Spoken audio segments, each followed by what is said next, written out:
मंडळी, आजच्या विषयाची मांडणी करत असताना माझ्या डोळ्यासमोर मुंबईतलं प्रचंड असं शिवाजी पार्क मैदान आहे, अर्थात शिवतीर्थ. शिवसेना नावाच्या आग्यामोहळाला जन्म घालणारं हे मैदान, ज्या मैदानावरून प्रबोधनकार ठाकरेंनी सांगितलं, आजवर ठाकरे कुटुंबाचा असलेला हा बाळ मी या महाराष्ट्राला, मराठी माणसाला देऊन टाकला. ज्या शिवसेना प्रमुख बाळासाहेब ठाकरेंच्या लाखांच्या विराट सभा ज्या मैदानानं पाहिल्या, ज्यानं गर्दीचे अनेक उच्चांक मोडून काढले, जिथून बाळासाहेब ठाकरेंच्या घणाघाती भाषणांचा तोफखाना धडाडत राहिला, देश त्यांना ऐकत राहिला, जिथून बाळासाहेबांनी शिवसैनिकांच्या मनात मराठीचा, हिंदुत्वाचा अंगार चेतवला, ज्या मैदानाच्या साक्षीनं शिवसेना नावाचं वादळ महाराष्ट्रभर घोंगावत राहिलं. एक नेता, एक मैदान आणि एक विचार, हा जवळपास 5 दशकांचा अद्भुत प्रवास ज्या शिवतीर्थानं अनुभवला, ते शिवतीर्थ आणि तिथला दसरा मेळावा ही शिवसैनिकांची जणू ओळख बनली. दसऱ्याच्या दिवशी लाखोंच्या झुंडी शिवतीर्थावर धडकायच्या, असं हे मैदान महाराष्ट्राच्या आणि ठाकरेंच्या अनेक राजकीय स्थित्यंतराचं साक्षीदार राहिलं. महाराष्ट्रात पहिलं बिगर काँग्रेस सरकार आलं, त्याचा शपथविधी बाळासाहेबांनी याच मैदानावर घेतला आणि बाळासाहेबांचा देहही याच मैदानाच्या कुशीत विसावला. त्यामुळे शिवतीर्थ हा शिवसैनिकांचा हळवा कोपरा राहिला. पुढे उद्धव ठाकरे आणि राज ठाकरेंच्या राजकीय कारकिर्दीत सुद्धा शिवतीर्थाचं महत्त्व कायम राहिलं. पण या शिवतीर्थाच्या साक्षीनं 2 दशकांची ठाकरे बंधूंमधली राजकीय दिवार निखळून पडणार आहे असं कळतंय. दोघा भावांनी आज 3 तास चर्चा करून एकत्र येण्याचा निर्णय घेतला आणि तो निर्णय, त्याची घोषणा त्याच शिवतीर्थावर होणार आहे.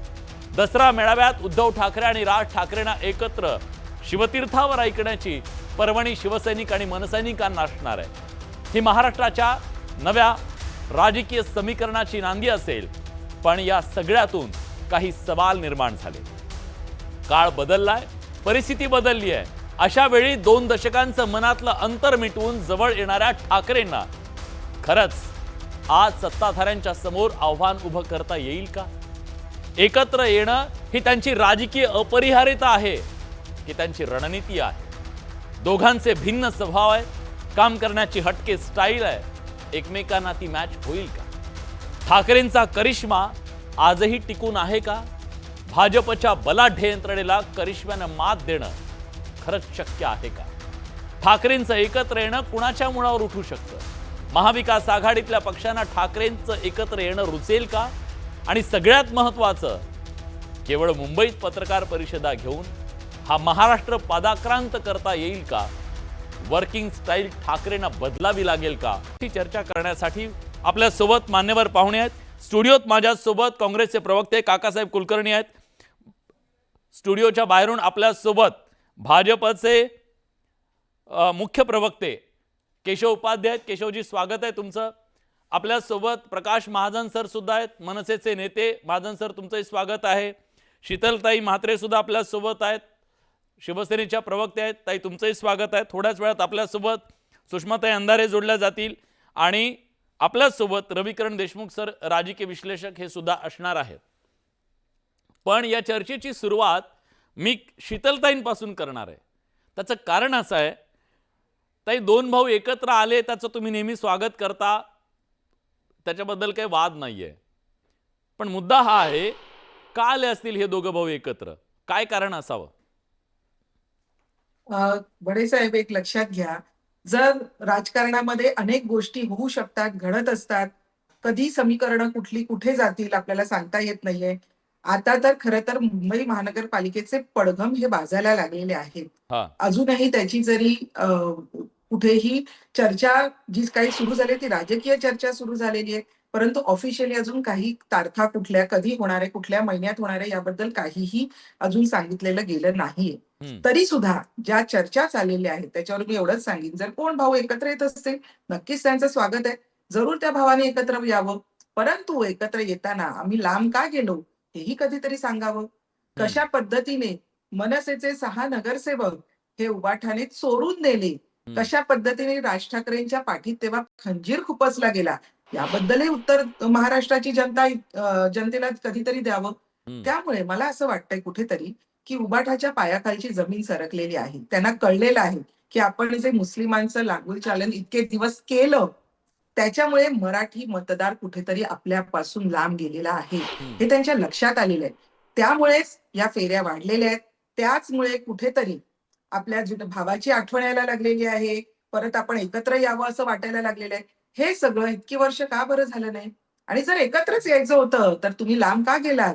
याचं सुद्धा उत्तर कधीतरी ठीक आहे. महाराष्ट्राच्या जनतेला मी देण्यात यावं. विचारतो ताई, मी विचारतो. महाजन सर, तुमच्या पायाखालची वाळू सरकली, राजकीय अस्तित्व धोक्यात आलं म्हणून भाऊ आठवला, असं विरोधक तुमचे म्हणतायत. खरंय का? ही मला राजकीय एका परियरत मला आहे का एका तुमची? मला एका गोष्टीचं आश्चर्य वाटतं. आमचे 6 नगरसेवक पळाले. हम्म.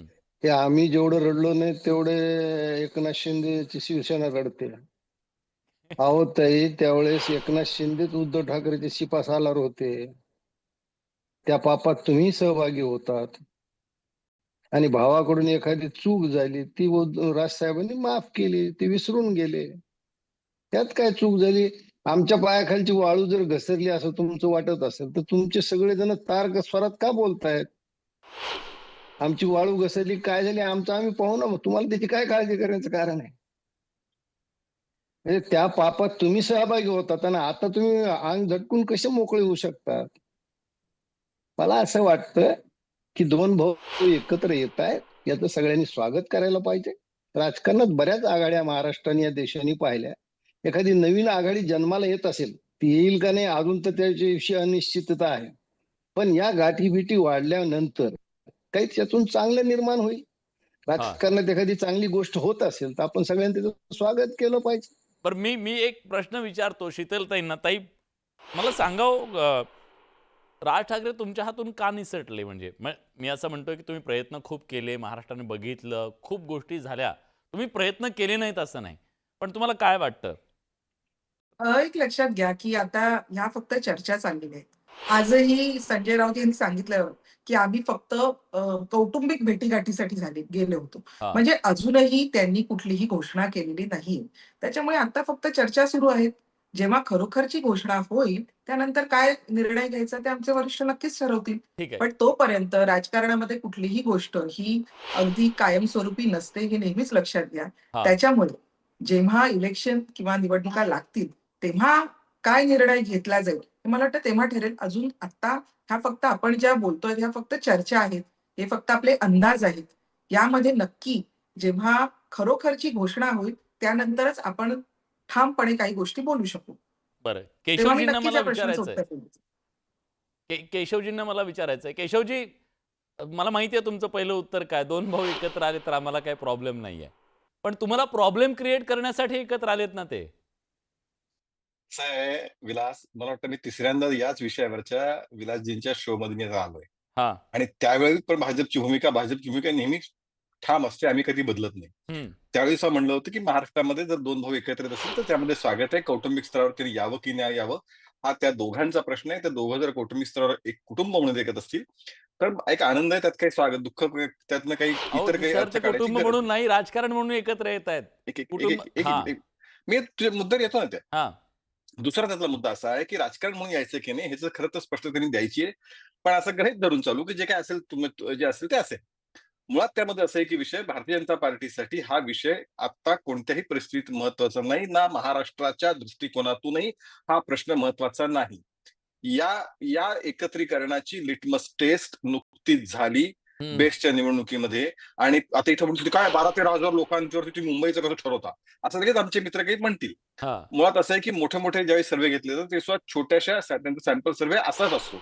शेवटी सॅम्पल सर्वेवरती निर्णय काही वेळ चुकतात, काही वेळ बरोबर येतात, हे तितकंच खरंय. पण मुळामध्ये मुंबईचा माणूस हा विकासाच्या मुद्द्यावरती मतदान गेली 10 वर्ष करतोय आणि त्या मतदानाच्या टक्केवारीनुसार आणि आमचा जो आग्रह आहे, आमचा जो प्रयत्न आहे तो 51% मतं मिळवण्याचा आमचा प्रयत्न आहे महायुतीचा. त्याच्यामुळे त्या 2 भावांनी एकत्र यावं, त्यांना आणखीन कोणी सोबत जोडावी, आणखीन 3-4 आणखीन चुलत मावस कोणी असतील त्यांनी एक सोबत यावं, याच्याबद्दल आम्हाला चिंता करायची कारण नाही. मुंबईकरांचा मेट्रो महत्वाची आहे, मुंबईकरांना कोस्टल रोड महत्वाचा आहे, मुंबईकरांच्या विकासाचे प्रश्न महत्वाचे आहेत आणि हा. ते मुंबईकरांना माहितीये, ते सोडवतोय भारतीय जनता पार्टी आणि त्यामुळे लोक आम्हाला देतील विश्वास. हा आम्हाला विश्वास आहे. त्या दोघांनी आणखीन कोणी त्यांचे भाऊ असतील बिछडलेले, त्यांनीही एकत्र यावं. आमच्या त्यांना शुभेच्छा आहेत. आता एवढ्या शुभेच्छा आहेत सर तुमच्याकडे, काय प्रॉब्लेम आहे तुम्हाला? महाजन सर, सगळा भात खायची गरज नाही, पण शीतावरूनच कळतं असं म्हणत त्यांनी सांगितलं की शीताने सांगितलं काहीच नाहीये, दम नाहीये म्हणतात ते. आम्ही बघितलं बेस्टच्या ह्याच्यात. केशव उपाध्ये, माझं स्मरणशक्ती समजा वयामानाप्रमाणे थोडी कमी जास्ती होऊ शकते, तुमची तर निश्चित चांगली असायला पाहिजे. नाही नाही नाही, तुमची चांगली मला आहे. वाटतं ते ऐकून एक मिनिट ऐकून घ्या. जे सतीश रावांचे चिरंजीव जे आता बेस्ट मध्ये निवडून आले, त्यांनी स्पष्ट शब्दात सांगितलं, मी जरी भाजपचा असलो तरी माझी संघटना भाजपची नाही. दुसऱ्याच्या घरात पाळणा हल्ला आणि तुम्ही कशाला पेढे वाटायला? तुम्ही प्रसाद लाड आणि आमदार दरेकरांनी उभा केलेल्या पॅनल मध्ये किती लोक निवडून आले हे म्हटले का नाही? शशांक रावनी म्हटलं, अगदी प्रसार माध्यमासमोर सांगितलं, मी जरी भारतीय जनता पक्षाचा असलो तरी माझी संघटना भारतीय जनता पक्षाची नाहीये. आमचा पराभव काय झाला तर झाला, त्याचा आम्ही कधी अमान्य केला नाही ना, पण तुमचा विजय कुठून झाला हे जरा मला गणित समजून सांगा. मी थोडा अभ्यासात कच्चा आहे, समजून सांगितलं मला समजलं तर बरं होईल. बरं सांगा समजून.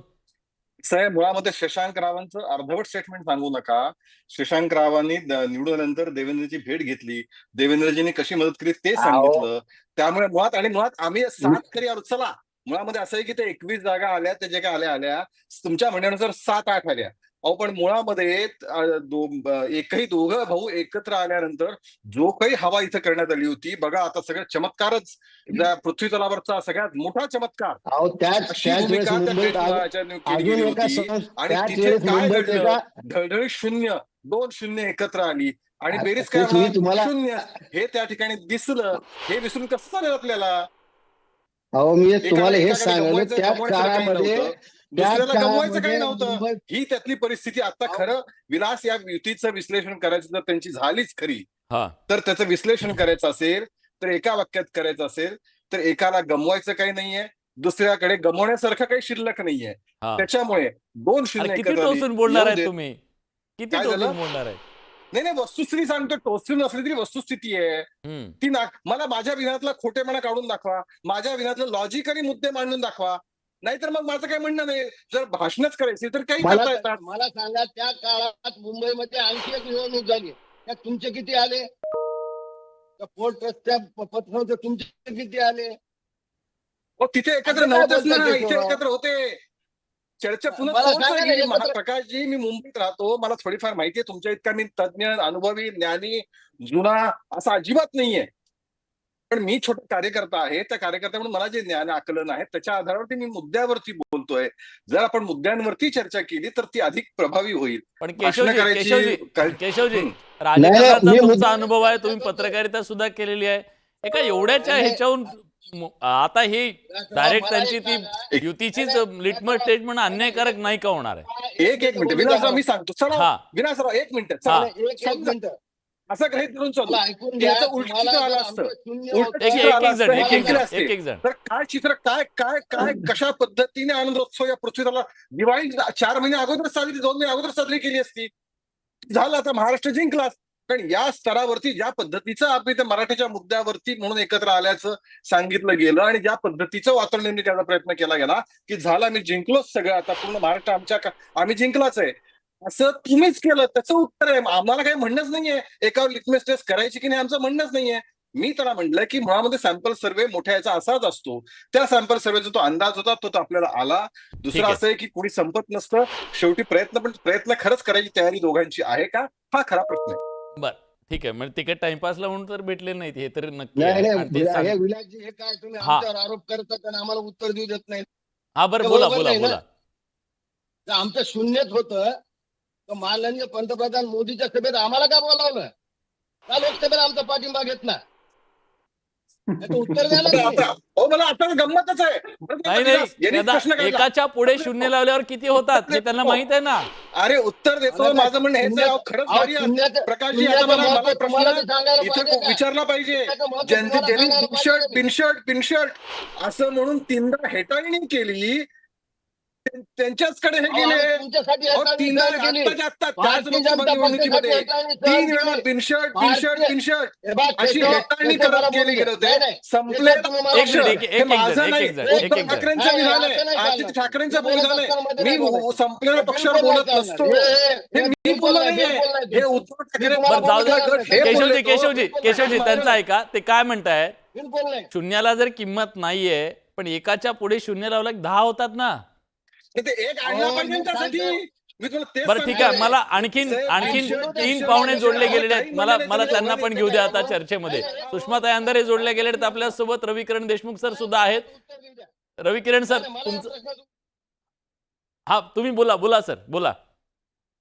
म्यूट आहे, आवाज म्यूट आहे जाहीर सर. केलं होतं मुंबईमध्ये की आम्ही अमित ठाकरेला पाठिंबा देऊ.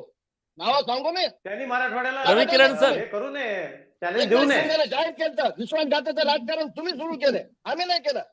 रविकिरण सर बोला. आणि एका नाही, नाही, मला सांगा, केशव उपाध्ये- तुमच्या हातात एक हळकुंड लागलं आणि तुम्ही स्वतःला किराणा दुकानदार समजायले. एक संस्था काय मिळाली तुम्हाला? माझं नाही, सर नाही, माझं मला- सर येतो तुमच्याकडे, मला- थांबा. मला केशव उपाध्ये आणि प्रकाश महाजन यांच्यातलं द्वंद्व पाहून असं वाटतंय की केशव उपाध्ये त्यांना म्हणाले की मला मुंबईची थोडीशी माहिती आहे वगैरे. केशव उपाध्ये यांची भाजपाची समज ही वाया मराठवाड्यात प्रगल्भ झालेली आहे असं मला म्हणायचं आहे. हा त्यामुळे मराठवाड्याला त्यांनी दुर्लक्षित करू नये. वाया परळी, अजिबात नाही बीड करत. आणि मग मुंबई आहे त्यांचं. हा अगदी खरं आहे, अगदी खरं आहे. सहमत आहे. पण आणि सुषमाताईंना मला ते सुद्धा माझे ज्येष्ठ सुषमाताई, सहकारी होते. म्हणून मी सुषमाताई. असं म्हणालो की त्यांच्या इतकं अनुभव, ज्ञान, आकलन माझं नाहीये. मी आपला छोटा कार्यकर्ता. सुषमाताई तुम्ही म्हणाला 2-0 त्यासाठी. एकत्र आले, काय फरक पडला असं म्हणतात ते.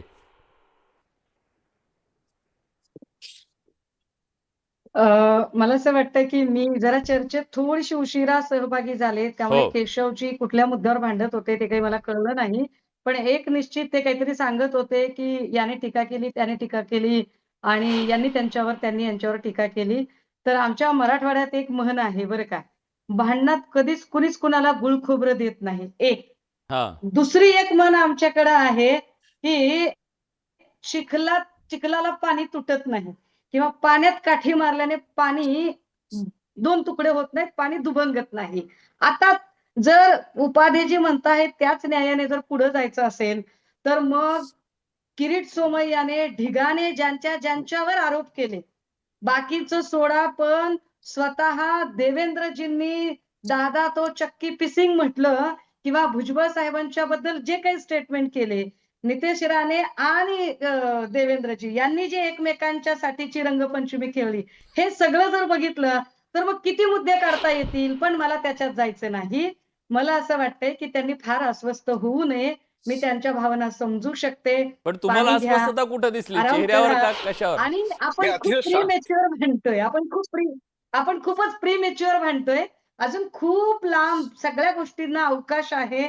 जेव्हा कधी गोष्टी घडायला खरंच सुरुवात होईल. कारण आजच्या मीटिंग मध्ये नेमकं काय झालं हे मला वाटतंय 2 वरिष्ठ नेत्यांना फक्त माहित आहे.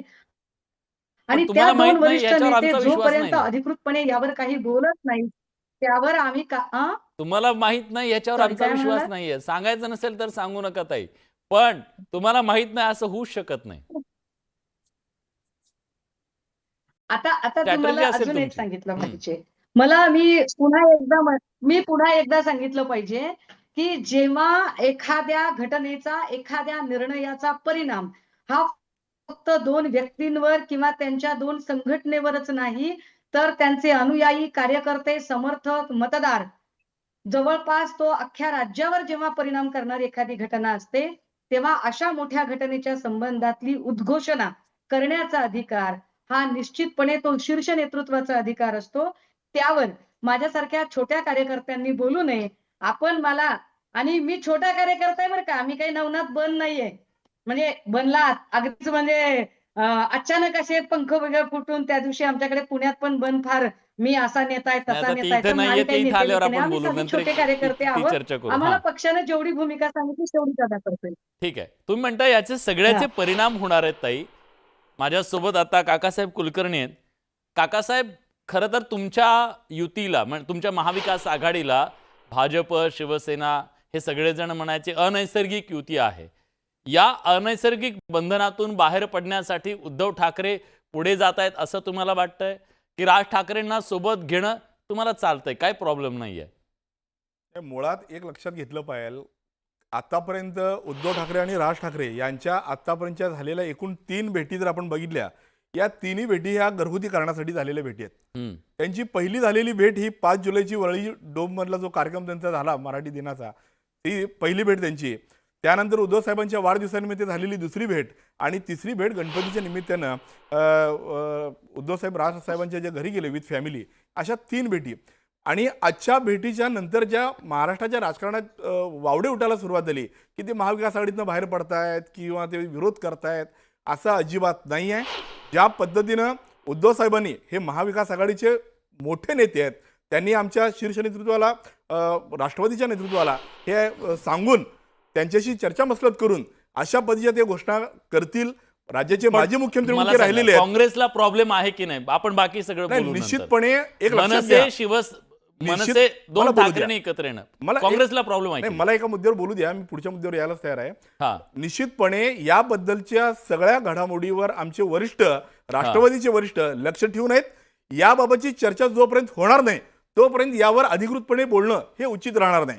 आणि राजकारणामध्ये जर तरच्या गोष्टीला आत्ता किंमत राहणार नाही, कारण मनसेच्या वतीनं शिवसेनेच्या उभाटा गटाकडून अजून अशा पद्धतीची कोणतीही घोषणा, कोणतंही जाहीरपणे त्यांचं सांगणं अद्यापर्यंत बाहेर आलेलं नाही. त्यामुळं आजच्यापर्यंतच्या 4 भेटी या त्यांच्या घरगुती भेटी आहेत, म्हणजे कौटुंबिक भेटी आहेत. आशावाद की स्ट्रॅटर्जी की काय मला कळत एक नाही. लक्षात घ्या, मी सांगतो दोन- तुम्हाला काय काय झालंय, काय काय झालंय सांगतो, मग तुम्ही सांगा. पत्रिका छापली गेली आहे, मुहूर्त ठरलाय, पसंती झाली आहे, सगळं झालंय, बस्ता बांधून झालाय, सगळं झालंय. फक्त काय ताई हसतायत, म्हणजे शिवाजी पार्कवर आता फक्त 16 बाकी आहे. नाही, तुम्ही आणि हे तुम्ही म्हणता सगळं काही झालेलं सांगितलं, नाहीये. हे सगळं झालेलं आहे, हा. परंतु हे वास्तुशांतीचं झालेलं आहे. हा. तुमच्या मनात जर लग्नाचं असेल तर ते अजिबात नाही, हा, हे वास्तुशांतीचं झालेलं आहे. त्यामुळे निश्चितपणे तो कौटुंबिक सोहळा मानायला आतापर्यंत हरकत नाही. आणि जोपर्यंत जाहीरपणे दोन्ही पक्षाच्या वतीनं जोपर्यंत अधिकृत भूमिका बाहेर येणार नाही तोपर्यंत आत्ता यावर भाष्य करणं हे उचित राहणार नाही. त्यामुळे निश्चितपणे तुम्ही माझ्याऐवजी केशवजी उपाध्याय साहेब असतील किंवा आदरणीय शीतलताई यांना प्रश्न विचारला पाहिजे, कारण आमच्याकडे अशी कोणतीही अस्वस्थ आत्ता नाही आहे. बरं. महाविकास आघाडीमध्ये काँग्रेस असेल, राष्ट्रवादी काँग्रेस असेल, आम्ही अस्वस्थ अजिबात आतापर्यंत नाही आहोत. अस्वस्थता जी पसरली आहे ती भाजपामध्ये, शिंदे गटामध्ये अस्वस्थता पसरली आहे. त्यामुळं माझ्यापेक्षा तुम्ही या दोघांना प्रश्न जास्त विचारणं मी हे विचारतो. उचित आता राहणार आहे. ते सांगत त्यांनी सांगितलं की आम्हाला काही प्रॉब्लेम नाहीये म्हणून, आणि तुम्हाला मला त्यांच्या- बोलायचं विलास. हा, मी नाही, येतो प्रॉब्लेम तुमच्याकडे. नाही म्हणत होते, रविकिरण परंतु देशमुख त्यांच्या सरांना मला चर्चेत आणायचं. देशमुख सर- चेहऱ्यावर त्यांच्या जी अडचण दिसत होती, हा. शीतलताईच्या चेहऱ्यावर जी अडचण दिसत होती ती अतिशय स्पष्टपणे दिसत होती. तुम्ही स्क्रीनवर एकदा दोघांचेही चेहरे बघा, म्हणजे ते बोलत तरी काय असले कमाल आहे. अडचण नाही, पण त्यांच्या चेहऱ्यावरची नाराजी मी ही कशाला बघायचं? आतापर्यंत महाराष्ट्र दिसत आहे. बघेल, महाराष्ट्र काका बघेल, मी कुलकर्णी कशाला नवीन बघू? फेस रिडिंग सुरू केलंय, त्याबद्दल खरंच त्यांचं कौतुक करूया आपण. काका कुलकर्णींनी नवीन फेस रिडिंग सुरू केलंय. बरं. खरं म्हणजे काँग्रेसला अस्वस्थता असताच कामा नये, स्वाभाविक आहे. मला त्यात आश्चर्य वाटत नाही. मी काका कुलकर्णींच्या भूमिकेशी पूर्ण सहमत आहे. त्याचं बरं. कारण असं आहे की काँग्रेसमध्ये अस्वस्थता नाही तर स्वस्थच आहेत कायम. कारण हा. पराभव हा कायमचा ठरलेला आहे. 90वा पराभव काल उपराष्ट्रपती निवडणुकीत झाला, त्यामुळे ते स्वस्थ आहेत. त्यामुळे त्याचा काही फरक पडणार नाही, त्यामुळे स्वस्थ आहेत. भारतीय जनता पार्टीच्या सर असेल अस्वस्थता तर संवेदनशीलतेचं लक्षण आहे. प्रत्येक कार्यकर्ता अस्वस्थ असेल तरच ती पार्टी पुढे जात असते, ही वस्तुस्थिती आहे. त्यामुळे स्वाभाविकपणे जर त्यांना खरं म्हणजे त्यांना जर आमच्या चेहरा अस्वस्थ दिसत असेल माझ्या आणि ताईंच्या, तर ठीक आहे, त्याचं स्वागत केलं पाहिजे. मी कुलकर्णीच्या मताशी सहमत आहे. काँग्रेसमध्ये सगळी स्वस्थताच आहे, कारण काय आपल्याला नाहीच आहे माहिती आहे. त्यामुळे ते स्वस्थ आहेत, निवांत आहेत, त्यांना असेच स्वस्थच राहू या मुळात माझ्या एक लक्षात घ्या उपाध्याय साहेब, आम्ही स्वस्थ असण्याचं कारण आमच्या मित्रावर आमचा विश्वास आहे. तुमची अडचण अशी झाली आहे, ते कालची मतं शाळेमधले विश्वास आहे, कालची मतं मला सांगू द्या, तुमची, शाळेमध्ये त्याचं उत्तर नाहीये. एखादी मैत्रीण बोलायचं बंद झाल्यावर त्या मित्राची जशी अस्वस्थता होती तशा पद्धतीची अस्वस्थता तुमची तयार झालेली आहे. त्यामुळे आमच्या मित्रांवरती विश्वास आहे. आणि पराभव हा काय आमच्या वाटेला आत्ता आला नाही. आम्ही 90 पराभव होईल तर तुम्ही 900 पराभव होलेले आहेत. 900 पराभवानंतर तुम्ही सत्तेत आलेले आहात. त्यामुळे सत्तेची म्हणजे हवा डोक्यात तुम्हाला जाता कामा नये. तुम्हाला एक असं लक्षात घ्या. म्हणायचं, तुम्हाला असं म्हणायचं त्यांचं जुळलं नाही म्हणून ते तिकडे गेले म्हणून अस्वस्थत आहे. पण खरं आहे. मग केशवजी मला सांगा ना, पोहे बी काही कामाला आले नाहीत का? म्हणजे काय काय झालं बरं? आणि मुळात असं आहे की याच्या पूर्वी स्पष्ट विधानसभेलाच राज ठाकरे यांनी वेगळी भूमिका घेतली. लोकसभेला त्यांनी बिनशर्त म्हणजे उभाठ्यांच्या शब्दात सांगायचं, हा माझे शब्द नाहीये, बिनशर्त पाठिंबा, संपलेला पक्ष असं उभाठा त्यांना बोलत होता. मला काही त्यात म्हणायचं नाहीये. तिसरं त्याच्यामध्ये विधानसभेनंतर भारतीय जनता पार्टी किंवा महायुतीच्या नेत्यांनी भूमिका स्पष्ट केली की या क्षणाला महायुतीमध्ये 3च पक्ष आहेत, भारतीय जनता पार्टी, शिवसेना आणि राष्ट्रवादी. या 3 पक्षांची ही महायुती आहे, ते सध्या सुरू आहे. त्यामुळे मुळात ते इथे येणार. आता मैत्री असणं, चर्चा करणं, प्रश्न मांडणं विकासाचे, ह्यात दुमत असं कारण नाही. ते काय नाही, हे एवढंही पण- सोपं नाही. पाठिंबा घेतला होता तुम्ही लोकसभेला, पाठिंबा घेतला होता. मी सांगितलं रविकिरण ना, एक देशमुख मिनिट, सरांकडे जायचं विलास, मला. विलास, एक मिनिट. हा. मी सांगितलं लोकसभेला त्यांनी ज्यावेळी पाठिंबा आम्हाला दिला त्यावेळी याच उभाठाने त्यांचा बिनशर्त पाठिंबा असा उल्लेख केला. विधानसभेला त्यांनी वेगळी भूमिका घेतली राज ठाकरे यांनी, आणि त्याच्यानंतर ते वेगळेच आहेत त्यामध्ये. ठीक, त्यात ठीक. विषय आमचे नव्हते नाहीच आहेत त्यांच्या. बरं बरं. रविकिरण देशमुख सर, मला तुम्हाला थेटच विचारायचं हे की ठाकरे बंधून एकत्र येण्याचा हा पॉलिटिकल मोमेंटम आहे का? हे दोघं एकत्र येऊन खरंच या महाराष्ट्रात जे बलाढ्य असं बहुमत असलेलं हे सरकार आहे, प्रचंड मोठी यंत्रणा असलेला भाजप आहे, यांच्या समोर हे दोघं भाऊ आव्हान निर्माण करू शकतील का? मुंबईशिवाय महाराष्ट्र अपूर्ण आहे.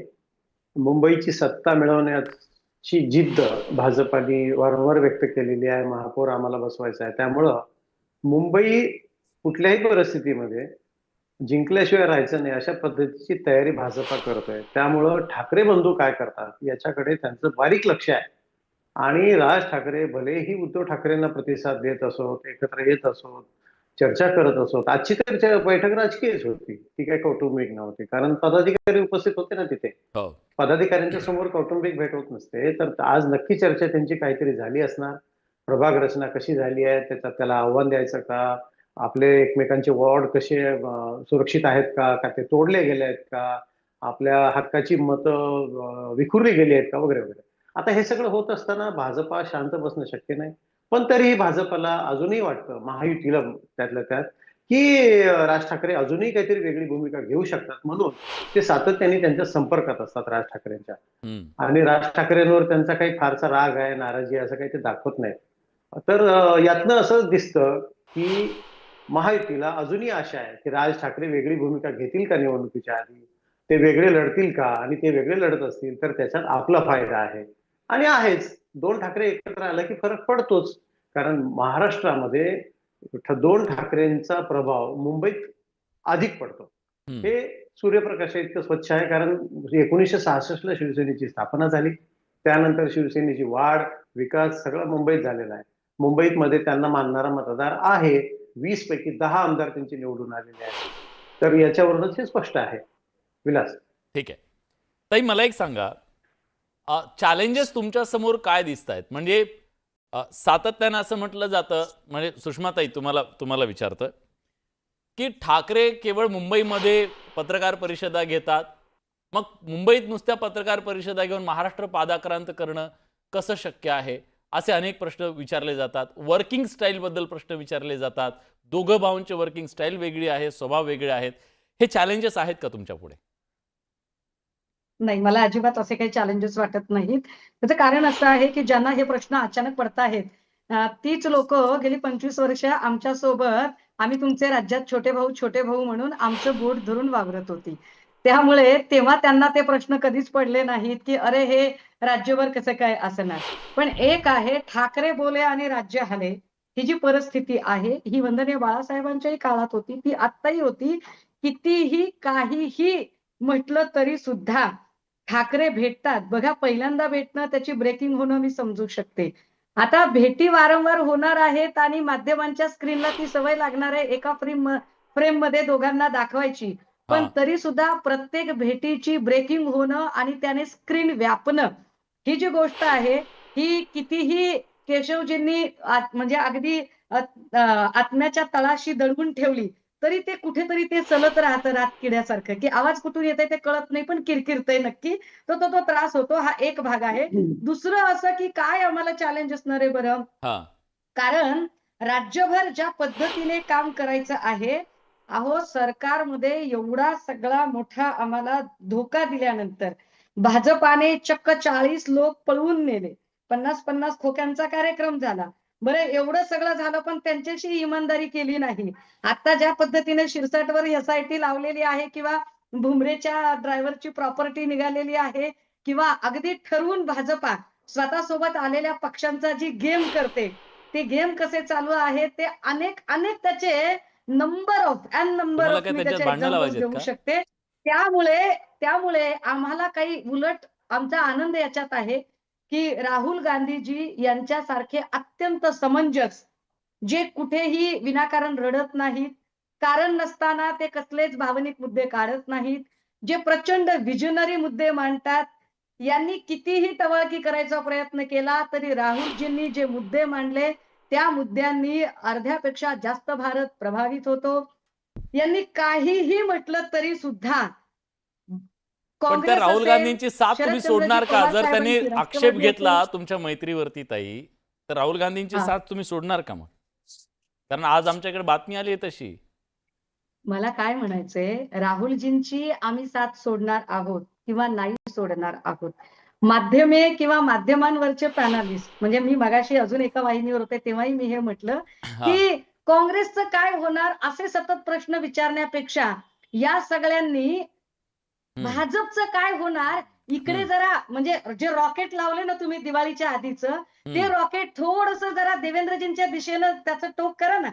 त्या तुम्ही रॉकेटचं येण्याच्या टोक आधी जे तुम्ही तिकडेच या होतं टोक आणि पद्धतीने आता केलंय पण ना, तिकडेच आहे. ते जरा तुमचं डिरेक्शन चुकलेलं आहे असं मला वाटतंय. एक हा दुसरं असं, की राहुलजींच्या सोबतची जी युती आहे ती युती एका फार मोठ्या ती जर फक्त सत्ता प्राप्तीसाठी असती तर आम्हीही देवेंद्रजींनी ज्या पद्धतीने ज्यांच्यावर आरोप केले, ज्यांना जेलमध्ये टाकायची भाषा केली त्यांनाच, जे एकेकाळी म्हणाले की आम्हाला काँग्रेस मुक्त करायचं आहे, तोच पक्ष आता काँग्रेस युक्त झालेला आहे. त्यामुळे त्यांनी याच्यावरती भाष्यच करू नये. बरं ठीक आहे, त्यांनी भाष्य करू नये, त्यांनी भाष्य करू नये, पण एक भाष्य सातत्याने केलं जात आहे. मला शीतलताईंकडून उत्तर हवंय. शीतलताई, बघा तुम्ही सगळ्यांचं एक म्हणणं असं येतंय की हे दोन ठाकरे भाऊ एकत्र आले तर सगळ्यात जास्त प्रॉब्लेम कोणाचा होणार आहे? तर तुमचा होणार आहे. सगळ्यात जास्त अस्वस्थता तुमची होणार आहे. आणि सगळ्यांचं म्हणतात की बघा त्यांचा चेहरा बघा. हे असं का होतंय? खरंच तुम्ही अस्वस्थ आहात का? विलासजी, माझ्या चेहऱ्यावरून जर असं वाटत असेल आणि अस्वस्थ वाटतोय तर मला खरं वाटतं त्यांचे चष्म्याचे नंबर बदलले पाहिजेत. आणि मी पहिल्यांदाच सांगितलं जर दोन भाऊ एकत्र येत असतील तर आमच्या त्यांना शुभेच्छा आहेत. हे मी स्पष्टपणे पहिल्याच वाक्य माझं होतं की आमच्या त्यांना शुभेच्छा आहेत. हे बघा जर तर म्हणजे बाजारात तुरी आणि भटणीला मारी अशी परिस्थिती सध्या सुरू आहे. ते सांगतायत आमची कौटुंबिक भेट आहे, परंतु बाकीच्यांचं पण म्हणणं आता नाही, गाडं खूप राजकीय पुढे भेट गेलं होती. असं नाही वाटत तुम्हाला? एक ठीक तर आहे, तुम्ही मी काय- स्वतःचं समाधान करून घेताय असं असू शकतं नाही, की मग अजिबात असं नाही, काहीतरी. अजिबात नाही. आता मी तुम्हाला बघा परत एकदा ताई, विलासजी, परत तुम्ही काय एकदा म्हणत सांगू होतात इच्छिते. ह्या डिबेटमध्ये मी शिवसेनेच्या प्रवक्त्यांना हे म्हणताना ऐकलंय, अहो कोण कुणाकडे जाणार, शिवतीर्थहून कोणी बाहेर पडणार की मातोश्रीहून कोण बाहेर पडणार? आज झालं ना, मातोश्रीहून उद्धव ठाकरे बाहेर पडले, शिवतीर्थवर गेले, अहो, 3 म्हणजे तास त्यांची बैठका केल्या. अपरिहार्यता बघा. हम्म? भीती एवढी आहे की आता कोणीतरी मला हात द्या, मला कोणीतरी साथ द्या, ही परिस्थिती आहे. संपलेल्या पक्षावर मला बोलायचं नाही, आम्ही बोलणार नाही, हे बोलणारे आदित्य ठाकरे. आणि आज भावाची आठवण येते. म्हणजे कसे रंग बदलतायत हे सगळ्यांना दिसतंय आणि कशासाठी बदलतायत हे त्यातल्या त्यात जास्त महत्वाचं आहे. त्याच्यामुळे जोपर्यंत ऑफिशियली काहीही सांगितलं जात नाहीये, कारण शिवतीर्थावर शेवटचं भाषण कुणाचं होणार हेही तेवढंच महत्वाचं आहे. कुठले ठाकरे शेवटचं भाषण करणार हेही महत्वाचं आहे. त्याच्यामुळे जेव्हा त्याच्यावर अनाउन्समेंट होईल तेव्हा नक्की याच्यावर आम्ही ऐकलं तर नक्कीच, किती- आपण सुषमाताई, परत एकदा किती चर्चा प्रश्न करू आहेत? की नक्की काय होणार. इतकं सोपं आणि आहे का तुमच्या अजूनही दोन भावांना एकत्र सुषमाताई येणं, सांगत एकत्र नाहीये नाही? की काँग्रेस बरोबर तुम्ही विलास राहणार आहात. जर भैया, काँग्रेसनं ऑब्जेक्शन घेतलं तर हा. तुम्ही राहणार आहात की राहणार नाही याच्याबद्दलचं ताई, उत्तर सुषमाताई एक तुमच्याकडून एक मिनिटात स्पष्टपणे आलेलं नाहीये. चांगलं उत्तर सुषमाताई देऊ शकतात, पण एकाच मिनिटात ताई. विलास भैया, मला वाटतंय दुपारी सुद्धा मी आपल्या चॅनलवर बोलले आणि दुपारीही मी हा मुद्दा मांडला, की दोन पक्ष हे स्वतंत्र पक्ष आहेत.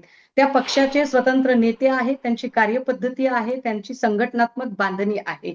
त्यामुळे लगेचच दोन पक्षाचे नेते एकत्रित दसरा मेळाव्यात दिसणार आहेत असं प्रिडिक्ट करून जे चाललेलं आहे ते पहिल्यांदा तर चूक आहे. दुसरी गोष्ट अशी की मनसे हा वेगळा पक्ष आहे, शिवसेना हा वेगळा पक्ष आहे आणि मनसे हा जो पक्ष आहे हा पक्ष हा काही कुणाकडून तरी काही चोरी करून गुवाहाटीला आमदार पळवून नेऊन आणि 50 खोके देऊन असं काही आणलेला पक्ष नाहीये. त्यांनी कर्तृत्वाने उभा केलेला पक्ष आहे. त्या पक्षाचं निवडणूक चिन्ह बरं. सुद्धा बॅलेट बॉक्स मधनं मतांच्या आधारे मिळवलेलं ते निवडणूक चिन्ह आहे. ते कुणाच्याही पक्षाचं चोरून घेतलेलं किंवा ईडी बरं. सीबीआयला धमकावून इलेक्शन कमिशनला हाताशी धरून असं करून मिळवलेलं ते चिन्ह नाही. त्यामुळे त्या पक्षाला, त्या चिन्हाला, त्या संघटनेला, त्या बांधणीला मानणारे अनेक लोक, त्यांचे सगळे पदाधिकारी, त्यांचं कोर ग्रुप या सगळ्या लोकांनी मिळून जेव्हा ते ठरवतील, जेव्हा ते बोलतील आणि तेव्हा कधीतरी ते एकत्रित येणार आहेत की नाही. कारण त्यांना त्यांच्या लोकांना जर संबोधित करायचं असेल आणि ते वेगळ्या दसरा मेळाव्यात करायचं असेल तर त्याच्यासाठी आपण आत्तापासून इतकं प्रीमॅच्युअर काहीतरी बोलणं ठीक हे आहे, फार ठीक आहे. बालिशपणाचं ठीक असेल आहे ताई. आणि ही त्यावर तुमची मला नाही स्ट्रॅटेजी वाटत असू की शकते त्यामध्ये आणि तुम्ही तुमच्या भूमिकेवर तुमच्या ठिकाणी योग्य आहात, त्याच्याबद्दल काही दुमत नाहीये. पण मला देशमुख सरांना विचारायचं आहे, सर आताच्या ह्या सगळ्या सिनारिओमध्ये जर समजा हे दोघं आले आणि त्याची युतीची घोषणा केली, काही महानगरपालिकांमध्ये एकत्र आले, याचे काय राजकीय परिणाम तुम्हाला महाराष्ट्रात संभवतात? महाविकास आघाडीवर सुद्धा, महायुतीच्या संदर्भात सुद्धा काय वाटतं? एकतर बघा, राज ठाकरे भले त्यांचे उमेदवार निवडून येत नसतील, आले तरी कमी येत असतील, परंतु त्यांच्या सभांना गर्दी होते, लोक त्यांची भाषणं ऐकतात, त्यांच्या विधानाची चर्चा अनेक दिवस होत असते. त्यामुळे राज ठाकरे यांना जो एक नेमका आपण म्हणतो ना क्रम आहे, त्यांना मिळणाऱ्या मतांना विजयाची किनार हवी आहे. आणि उद्धव ठाकरेंना आता राजकीय आव्हान खूप मोठं आहे. राजकीय आव्हानाला सामना देत ते सामना करत इथपर्यंत आलेले आहे. या दोघांचं समजा एकत्र येण्याचा निर्णय त्यांनी घोषित केला तर त्यांच्यापासून दुरावलेला मतदार त्यांना परत मिळू शकतो, की ज्याची निराशा झाली होती की हे काय बरोबर नाही आणि हे काय करू इच्छित नाही, तर तो मतदार सुखावेल. शिवाय दोघांची एकी होईल आणि राजकारणामध्ये 1+1=2 होत नाही तर 1 आणि 1 11 पण होतात. त्यामुळं ताकद तर निर्माण होईलच त्यांची आणि त्याचा फायदा ते दोघं भाऊ कसे घेतात, कारण त्यांच्याकडं त्यांना मुंबईच्या प्रश्नांची जेवढी जाण आहे तेवढी कदाचित इतरांना तेवढी असेल, पण त्यांनी सोडवले का हा प्रश्न याच्यात मी जाणार नाही. त्याच्यावर तुम्ही स्वतंत्र डिबेट घ्या, मुंबईसाठी कोणी काय केलं ते. पण एक मी नक्की सांगतो की राजकारण हे परसेप्शनवर, आकलनावर चालतं. जनतेच्या दृष्टीने ठाकरे एकत्र येणं हे त्याला काय प्रतिसाद मिळाला हे आपण वरळीच्या त्या डोम मध्ये जो त्यांनी मेळावा घेतला हिंदी भाषेच्या विरोधासाठीचा, त्याच्यावर दिसून आला. आज मुंबईमध्ये चर्चा ती होती. आता अर्थात याचा राजकीय तोटा हा महायुतीला होऊ शकतो, कारण मुंबईमध्ये ठाकरे जर दोघं एकत्र आले आणि दोघांनी एकत्रितपणे काही चांगला कार्यक्रम जर दिला जनतेला आणि जनतेने त्याच्यावर विश्वास ठेवला तर सगळ्यात मोठी अडचण ही एकनाथ शिंदे यांच्या नेतृत्वाखालच्या शिवसेनेची होऊ शकते. आज त्यांना असं वाटतं की आमच्याकडे 50 पेक्षा अधिक नगरसेवक आलेत, माजी नगरसेवक, त्यामुळे आमची ताकद वाढली आहे, आमच्याकडे आमदार आहेत. परंतु कसं असतं की मैदानामध्ये हे जे आव्हान निर्माण झाले ना सर, हे जे आव्हान त्यांच्या समोर, ठाकरेंच्या समोर निर्माण झाले, दोघांच्या समोर, एकत्रितपणे या आव्हानाचा सामना करूया आणि बघूया काय होतंय. कदाचित अशा प्रकारची रणनीती सुद्धा असू शकते. तुम्ही म्हणालात तसं त्याची जाहीर घोषणा होईल तेव्हा महाराष्ट्राला कळेलच. पण महाराष्ट्राच्या राजकारणामध्ये दोन ठाकरेंचं एकत्र येणं हे निश्चितपणे एक परिणामकारक राजकीय दृष्ट्या तरी चर्चेसाठी तरी असणार आहे, यात कुठलंही दुमत नाहीये. पण प्रेक्षकांना काय वाटतंय बघूया. ही मतमतांतर आपण ऐकली सगळ्यांची, पण प्रेक्षकांचं काय मत आहे हे पण जाणून घेणं गरजेचं आहे. फेर आहे आणि प्रेक्षकांना काय वाटतं ते जरा जाणून घेऊया. ठाकरे बंधू आव्हान उभं करू शकतील का बघा काय वाटतंय. 77% लोकांना वाटतंय होय हे दोघं आव्हान निर्माण करतील, 23% लोकांना नाही म्हणतात. पण हे आव्हान निर्माण करण्यासाठी सुद्धा त्यांना अनेक काटेरी वाटेवरून चालत जावं लागणार आहे, हे तितकंच खरं. आज बडे मुद्देच्या चर्चेत आपण सगळेजण आलात, आपली भूमिका मांडली, त्याबद्दल सगळ्यांचे मनापासून आभार. बडे मुद्देच्या आजच्या चर्चेत आपण इथेच थांबतोय. धन्यवाद.